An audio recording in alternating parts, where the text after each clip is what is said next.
Over to Congressman Paul. You're known as the absolutist in the bunch, someone who has consistently opposed federal government from having any role, and I think by your definition that isn't explicitly laid out in the Constitution.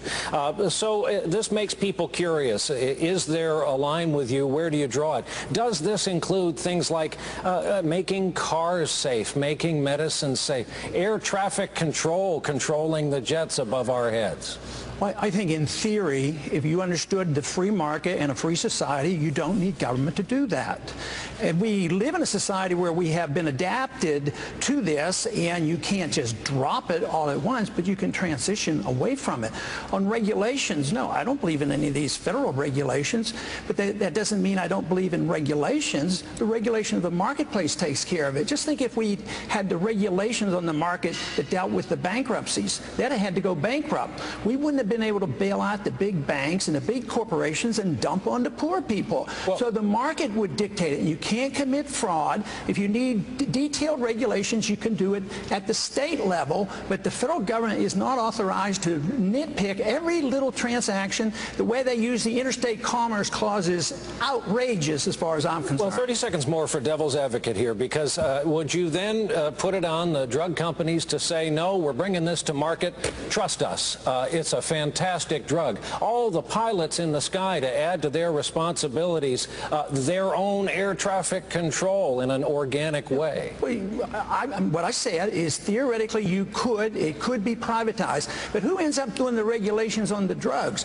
They do as much harm as good. They don't take good care of us. Who gets to write the regulations? The bureaucrats write the regulations, but who writes the laws? The lobbyists have control. So the lobbyist from the drug industry has control of writing the regulations, so you turn it over to the bureaucracy, but you would have private institutions that could become credible. And I mean, do we need the federal government to tell us whether we buy a safe car? I say the consumers of America are smart enough to decide what kind of car they can buy and whether it's safe or not, and they don't need federal government hounding them and putting so much regulations on that our car industry has gone overseas. Congressman, thank you. Over to Speaker Gingrich. Thank you, Congressman Paul. Another question from a Politico reader. Do you advocate getting rid of the minimum wage? Would that create more jobs? Absolutely, and it would help the poor, the people who need a job. The minimum wage is a mandate. We're against mandates, so why should we have it? No, it would be very beneficial. But I was trying to get your attention a little while ago. There's 8 of us up here. I'm a physician, but you sure weren't going to ask me any medical questions. But I would like to address that just a little bit. First off, you know, the governor of Texas criticized the governor of Massachusetts for Romney Care, but he wrote a really fancy letter supporting Hillary Care, so we probably ought to ask him about that. But mandates, that's what the whole society is about. That's what we do all the time. That's what government does. Mandate, mandate, mandate. And well, we talk so much about the Obama mandate, which is very important. But what about Medicare? Isn't that a mandate? Everything we do is a mandate. So this is why you have to look at this at the cause of liberty. We don't need the government running our lives. And I do want to address the subject of $2 oil or gasoline, because I can do much better than that. I can get you a gallon of gasoline for a dime. Thank you, Congressman. Well, now I got to finish the sentence. You didn't give me time before. I can These get are you rules that all of you agreed to that Brian and I will try to Let's hear that, yeah. Finish the sentence or you're all done. Okay, I'm going to finish the sentence then. Please. Okay, you can buy a gallon of gasoline today for a silver dime. A silver dime is worth $3.50. It's all about inflation and too many regulations. Now, Governor Perry, I saw you nod your head. John, I saw you nod your head. Speaking of letters, I was more interested in the one that you wrote to Ronald Reagan back and said, I'm going to quit the party because of the things you believe in. Oh, I need an answer on that. It had... You've got a 30-second rebuttal time. I strongly supported Ronald Reagan. I was one of 4 in Texas, one of 4 members of Congress that supported Reagan in '76. And I supported him all along. And I supported all his issues and all his programs. But in the 1980s, we spent too much, we taxed too much, we built up our deficits, and it was a bad scene. Therefore, I support the message of Ronald Reagan. The message was great, but the consequence, we have to be honest with ourselves. It was not all that great. Huge deficits during the 1980s, and that is what my criticism was for. Not for Ronald Reagan's message. His message is a great message. Funny thing about the mail, kind of tends to live on forever. To all of you. Thank you. Congressman Paul, we've been talking just now about Governor Perry's rhetoric, but let's talk about his record. Just this morning, your campaign put out a statement accusing him of pushing for bailout money, supporting welfare for illegal immigrants, and trying to forcibly vaccinate 12-year-old girls against sexually transmitted disease. He's your home state governor. Is he less conservative than meets the eye? Much more so, yes. Just take the HPV. Forcing 12-year-old girls to take an inoculation to prevent this sexually transmitted disease. This is not good medicine, I do not believe. I think it's social misfit. It's not good social policy, and therefore I think this is very bad to do this. But one of the worst parts about that was the way it was done.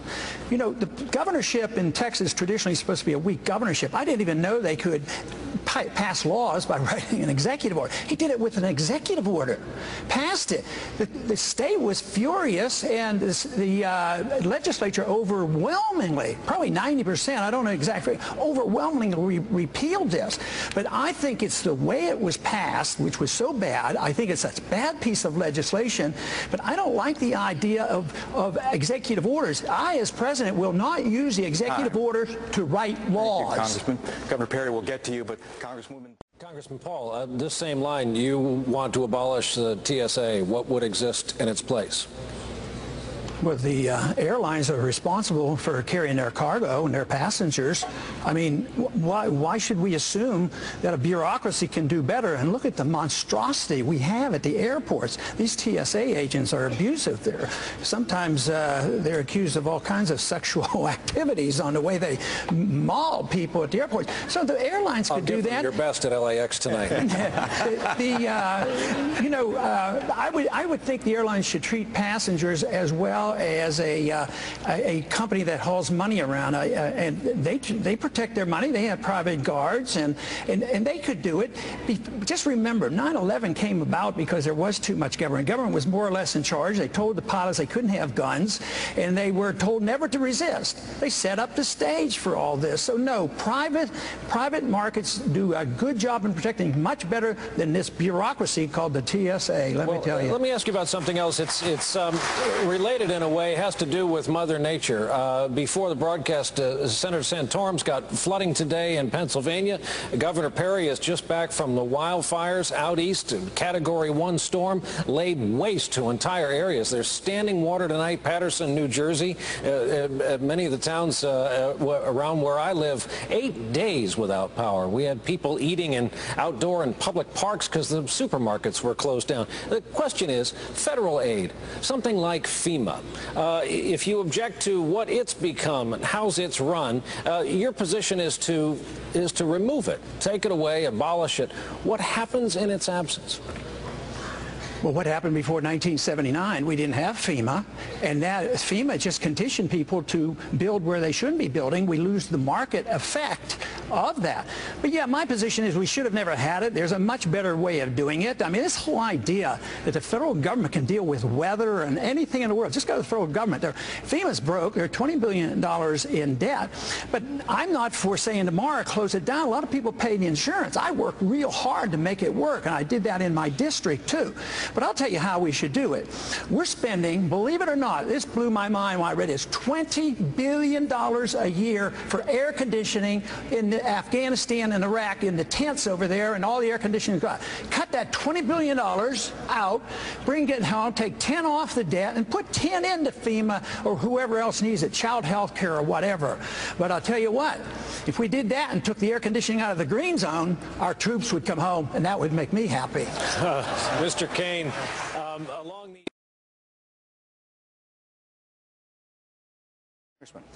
your thoughts? Obviously, it's a very big problem. I think we need to remove the incentive, easy road to citizenship. Nobody has mentioned the fact that they qualify for benefits as well, you know, the welfare benefits that we shouldn't have to give. The state of Texas shouldn't be forced to provide free health care and free education.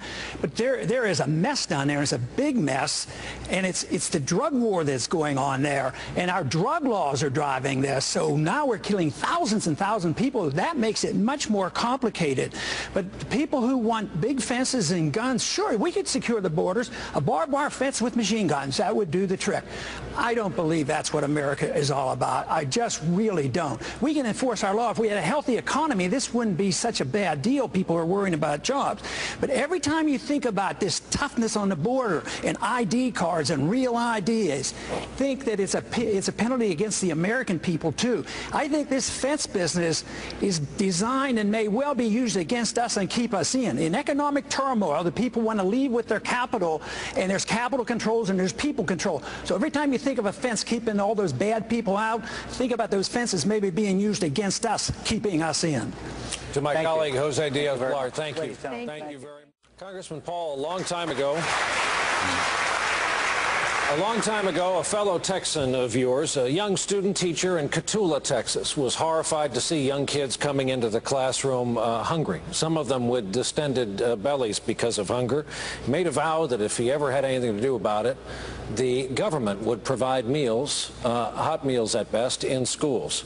The young student teacher, of course, was later went on to be President Lyndon Johnson. Do you think that is any more, providing nutrition at schools for children, a role of the federal government? Well, I'm sure when he did that, he did it with local government, and there's no rules against that. That'd be fine. So that doesn't imply that you want to endorse the entire welfare state. You endorse all welfare. Anytime I challenge it, you're going to challenge the whole welfare system. No, it isn't authorized in the Constitution for us to run a welfare state, and it doesn't work. All it's filled up with mandates, and the mandates are what we're objecting to. I want to repeal all the mandates, but yes, if there are poor people in Texas, we have a responsibility. I'd like to see it voluntary as possible, but under our Constitution, our states have that right. If they feel the obligation, they have a perfect right to. So don't always try to turn around and say that we who believe in liberty, we lack compassion. Because we who believe in liberty and understand the market, we're the only ones that really understand how people are taken care of, how they are fed, and how people have jobs. It's the market. It's never the government that does it. So this whole idea that there's something wrong with people who don't lavish out free stuff from the federal government somehow aren't compassionate enough. I resist those accusations. Congressman, thank you. Somewhat...